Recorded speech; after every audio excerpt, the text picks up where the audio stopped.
Hello friends, welcome to my official YouTube channel. दोस्तों, आज के इस वीडियो में हम लोग डिस्कस करेंगे एयरपोर्ट्स अथॉरिटी ऑफ इंडिया का जो कॉमन कैडर का आपका एग्ज़ाम होने वाला है, इसके लिए हमारी क्या प्रिपरेशन स्ट्रेटजी होनी चाहिए, किस तरह से हम इस एग्ज़ाम की तैयारी कर सकते हैं, क्या क्या हमारे पास रिसोर्सेज हैं, कौन कौन सी हमें बुक्स फॉलो करनी चाहिए। क्योंकि देखिए, अभी आपका 5 अगस्त से आपका इसका ऑनलाइन रजिस्ट्रेशन स्टार्ट होगा, 1 महीने तक वो चलेगा। उसके बाद 15-20 दिन या 1 महीने बाद मान लीजिए आपका एग्ज़ाम का डेट आता है, हम ये मान के चल रहे हैं मिड अक्टूबर में आ सकता है या फिर अक्टूबर एंड में आ सकता है। ठीक है, तो अगर मान लीजिए तब आपका एग्ज़ाम आता है तो एटलीस्ट आपके पास अभी भी 2 मंथ्स हैं, यानी कि आप मोटा मोटा मान के चलें तो 60 डेज से ज़्यादा है आपके पास। तो आज के इस वीडियो में हम डिस्कस करेंगे कि 60 डेज़ में इस एग्ज़ाम को कैसे क्वालिफाई किया जा सकता है। आगे बढ़ने से पहले दोस्तों, हम आपको बताना चाहते हैं कि हमारा एयरपोर्ट्स अथॉरिटी ऑफ इंडिया का कॉमन कैडर का आपका बैच लाइव कर दिया गया है। रिकॉर्डेड क्लासेस हैं, आप जा करके हमारी वेबसाइट है courses.prashantchaturvedi.com या फिर prashantchaturvedi.com, वहाँ से जा करके आप रजिस्ट्रेशन कर सकते हैं। क्वालिटी कंटेंट आपको मिलेगा, quantitative aptitude, reasoning aptitude, English language, current affairs, general knowledge और जनरल साइंस, ये सारे के सारे सब्जेक्ट्स के आपको वीडियो लेक्चर्स मिलेंगे। 250 से ज़्यादा आवर्स के आपको वीडियोस होंगे, पीडीएफ नोट्स होंगे आपके, 100 से ज़्यादा आपको मॉक टेस्ट भी यहाँ पर प्रोवाइड किए जाएंगे। और ये जो आपका फ्री टेस्ट सीरीज़ लिखा हुआ है, ये इसी में इंक्लूड है, मतलब कि आपको अलग से टेस्ट सीरीज़ नहीं लेना है, टेस्ट सीरीज़ इसी के अंदर है। 5000 से ज़्यादा आपको प्रैक्टिस क्वेश्चन प्रोवाइड कराए जाएंगे। किसी भी तरह की जानकारी के लिए आप हमें इस नंबर पर कॉल कर सकते हैं या व्हाट्सएप कर सकते हैं, और आप हमारी वेबसाइट पर रजिस्ट्रेशन कर सकते हैं। एंड्रॉयड ऐप हमारा अवेलेबल है, आपको जाना होगा प्ले स्टोर पर, सर्च करिए प्रशांत चतुर्वेदी, हमारा एंड्रॉयड ऐप मिल जाएगा। आप उसको ऐप को इंस्टॉल कर सकते हैं और ये कोर्सेज़ हमारे आप ऐप में भी एक्सेस कर सकते हैं और वेबसाइट पे भी एक्सेस कर सकते हैं। अगर आपके पास लैपटॉप है तो भी आप पूरा full course, videos, test series, everything, आप सब कुछ वेबसाइट से एक्सेस कर सकते हैं। और यही पूरा कोर्स आप ऐप से भी एक्सेस कर सकते हैं। और आप लोगों की सुविधा के लिए हम लोगों ने बहुत कम प्राइस रखा है, प्राइस रखा गया है ₹799 ओनली। ठीक है, तो जल्द से जल्द इनरोल करें और क्वालिटी कंटेंट आपको मिलेगा, इस बात की गारंटी हमारी है। चलिए आगे बढ़ते हैं दोस्तों, बात करते हैं।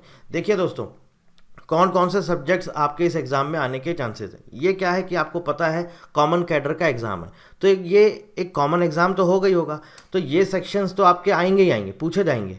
कुछ अलग ऐड करते हैं वो तब सिलेबस आएगा तब हम देखेंगे, लेकिन एटलीस्ट आपको अगर कोर्स लेना है तो आप लीजिए। आप खुद से सेल्फ स्टडी करना चाहते हैं तो आप बिना कोर्स लिए भी सेल्फ स्टडी कर सकते हैं, लेकिन आपको ये बताना ज़रूरी है कि आप अपनी प्रिपरेशन स्टार्ट कर दीजिए। भरोसे मत रहिए कि जब तक जो है आपका सिलेबस आएगा तब हम प्रिपरेशन स्टार्ट करेंगे, या फिर कोई कोर्स आएगा हम कोर्स के सहारे पढ़ लें।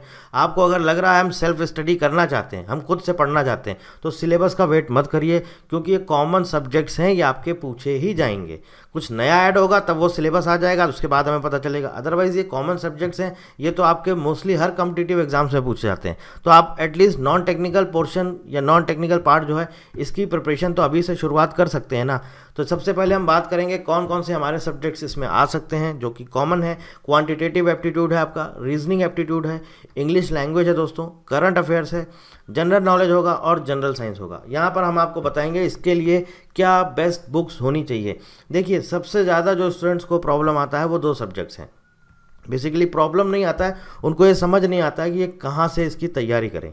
वो है आपका जनरल नॉलेज और जनरल साइंस। जी हाँ दोस्तों, जीके और जीएस में सबसे ज़्यादा क्यों आता है प्रॉब्लम, इस वजह से आता है क्योंकि इसका जो सिलेबस है बहुत वास्ट है, बहुत बड़ा सिलेबस है। चाहे जीके ले लीजिए चाहे जीएस ले लीजिए, ठीक है, इसका सिलेबस बहुत वास्ट है। लेकिन हमें एक प्रॉपर स्ट्रेटजी नहीं पता हमें कहाँ से पढ़ना है, तो हम आपको बता देते हैं। जीके, हिस्ट्री, क्या क्या आपका इसमें आ जाता है, हिस्ट्री आ जाता है, ज्योग्राफी आ जाता है ना, और आपका पॉलिटी आ जाता है। ठीक है, अब देखिए एक चीज़ यहाँ पर समझिए, ये जो आपका जनरल नॉलेज वाला पार्ट है, इसके लिए मैं आपको रिकमेंड करूँगा, अगर आपको सीरियसली पढ़ना है, आप एनसीईआरटी की बुक्स फॉलो करिए। सेम यही चीज़ जनरल साइंस में भी है, जिसमें आपका बायो, फिज़िक्स और केमिस्ट्री ये आपका पूछा जा सकता है। ये ऑलमोस्ट इसके ही अंडर आता है, जनरल साइंस के अंडर। यहाँ पर भी मैं आपको रिकमेंड करूँगा एनसीईआरटी बुक्स ही फॉलो करिए। कौन सी बुक्स फॉलो करनी, एनसीईआरटी। आपने देखा होगा दोस्तों, यूपीएससी की जो प्रिपरेशन करते हैं वो लोग भी एनसीईआरटी की बुक्स फॉलो करते हैं। क्यों? अगर आपके बेसिक्स आपके कॉन्सेप्ट्स, आपके फंडामेंटल्स अगर आपको क्लियर करने हैं तो आपको एनसीईआरटी ही पढ़ना पड़ेगा। अदरवाइज आप कोई गाइड ले लेंगे जिसमें आपको पूरा कुछ थ्योरी दिया होगा, कुछ क्वेश्चन दिए होंगे, आप क्वेश्चन रट के चले जाएंगे, उससे कुछ नहीं होना है।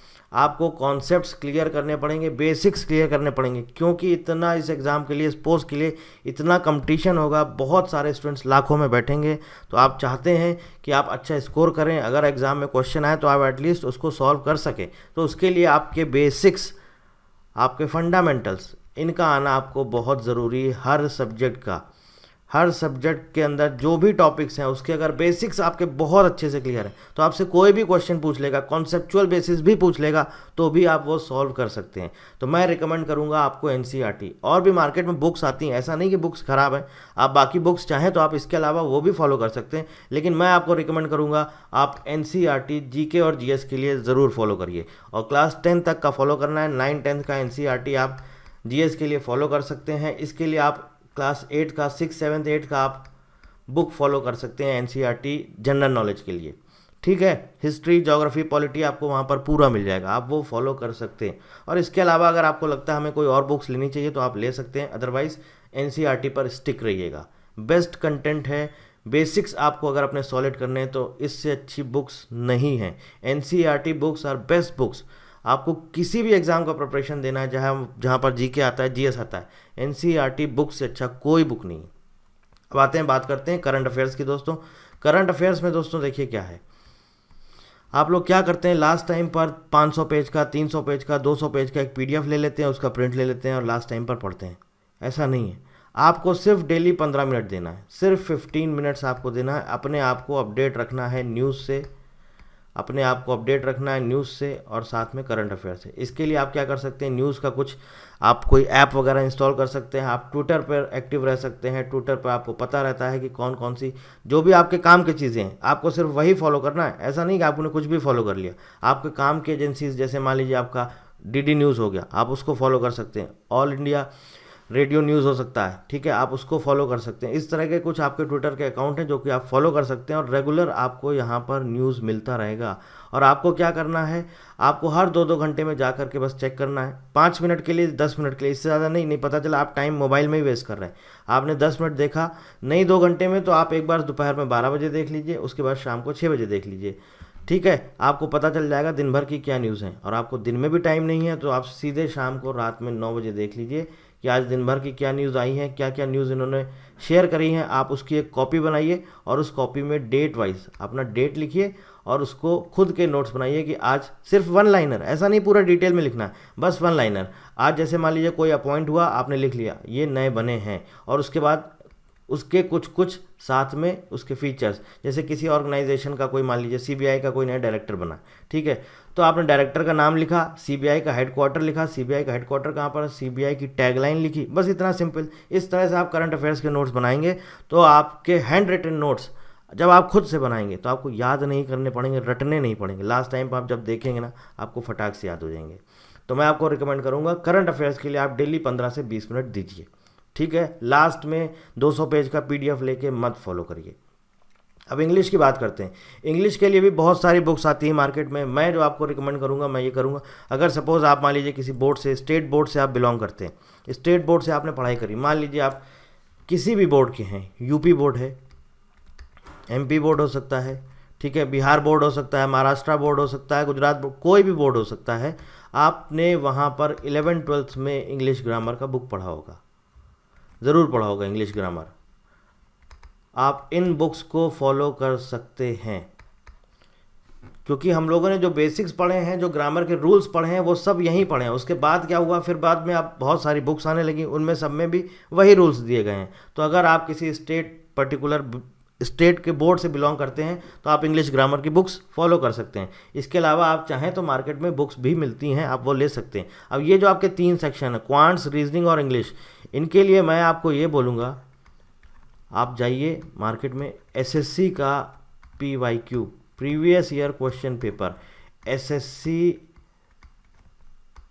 CGL, CHSL और MTS, आप इनके PYQ लगा सकते हैं, सॉल्व कर सकते हैं। बहुत हाई लेवल आपको नहीं लगाना है कि पता चला आप एडवांस लेवल कर रहे हैं, नहीं, एडवांस लेवल नहीं करना है।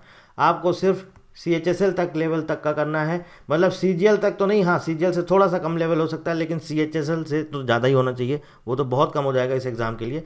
तो आपको फॉलो करना है कि हाँ CGL तक नहीं, लेकिन हाँ उससे थोड़ा सा नीचे आप वहाँ तक फॉलो कर सकते हैं। तो quantitative aptitude, reasoning aptitude, English language, इसको पढ़ना कहाँ से आपको पता है, हमारी वेबसाइट पर इसका सिलेबस मेंशन है, एक एक टॉपिक मैंने आपको बताए हैं। अगर देखिए जिसको पढ़ना होगा सीरियसली वो पढ़ लेगा, वो इधर उधर बहानेबाजी नहीं मारेगा। रीजनिंग उठाइए, एक कॉपी लीजिए, उसमें रीजनिंग के एक एक टॉपिक लिख लीजिए, कौन कौन से टॉपिक आते हैं, वही डायरेक्शन आ जाता है आपका, ब्लड रिलेशन आ जाता है, सिलॉज्म आ जाता है, डाइस आ जाता है, क्यूब आ जाता है, मिरर इमेज, वाटर इमेज, पूरा एक एक लिस्ट बना लीजिए। उसके बाद जाइए यूट्यूब पर, टॉपिक का नाम डालिए, सर्च करिए, वीडियो देखिए आधे घंटे का, आधे घंटे में क्लियर, बस आगे चलिए। उसके बाद अब चाहिए क्या आपको, अब चाहिए आपको प्रीवियस ईयर क्वेश्चन पेपर, या आपको चाहिए प्रैक्टिस के लिए क्वेश्चंस, उसके लिए आप SSC का PYQs ले सकते हैं, वहाँ से आप प्रैक्टिस कर सकते हैं। सब्जेक्ट वाइज लीजिएगा और टॉपिक वाइज लीजिएगा तो उससे थोड़ी सी आसानी रहेगी, वो आप फॉलो कर सकते हैं। सेम यही चीज़ क्वांटिटेटिव एप्टीट्यूड में, आपने अपनी कॉपी उठाई, उसमें आपने सारे टॉपिक लिख लिए और आपने अपना डेट वाइज अपना एक टाइम टेबल बना लिया है कि आज के दिन हमको क्वांट्स में ये टॉपिक पढ़ना है, रीजनिंग में ये पढ़ना है, इंग्लिश में ये पढ़ना है। एक एक टॉपिक सर्च करिए यूट्यूब पर, आधे घंटे 1 घंटे का वीडियो देखिए, देखने के बाद उसके कॉन्सेप्ट्स खुद को मन में रिवाइज करिए और एक कॉपी में वो कॉन्सेप्ट्स लिख लीजिए एक पेज पे, वो कॉन्सेप्ट्स एक पेज पे लिख लीजिए। कोशिश करिए कि बहुत कम से कम पेज में वो आप समराइज़ कर सकें, ताकि आपको लास्ट टाइम पे वही यूज़फुल होंगे। उनको आप समराइज़ कर लीजिए। सेम ऐसे ही रीजनिंग का है और सेम ऐसे ही आपका इंग्लिश का है। तो क्या होगा, लास्ट टाइम में आपको बहुत सारा पूरा एक एक वीडियो लेक्चर्स नहीं देखने पड़ेंगे। आपने जो पढ़ा है उसको पहले रिवाइज करिए 15 मिनट की। अच्छा हमने ये वीडियो देखा 1 घंटे का, इसमें ये चीज़ें सर ने हमें बताई हैं, ये ट्रिक्स बताई हैं, ये कॉन्सेप्ट्स बताए हैं। उन ट्रिक्स को, उन कॉन्सेप्ट्स को अपने रजिस्टर में नोट करते चलिए, उन ट्रिक्स को, उन कॉन्सेप्ट्स को अपने रजिस्टर में नोट करते चलिए। और बस PYQs, previous year question papers, आप SSC के फॉलो कर सकते हैं, SSC के previous year question paper, CGL, CHSL, MTS आप इनको लगा सकते हैं। MTS छोड़ भी देंगे कोई दिक्कत नहीं, CGL आप लगा सकते हैं। Previous year question papers practice जितना करेंगे उतना आपके लिए बेनिफिशियल होगा।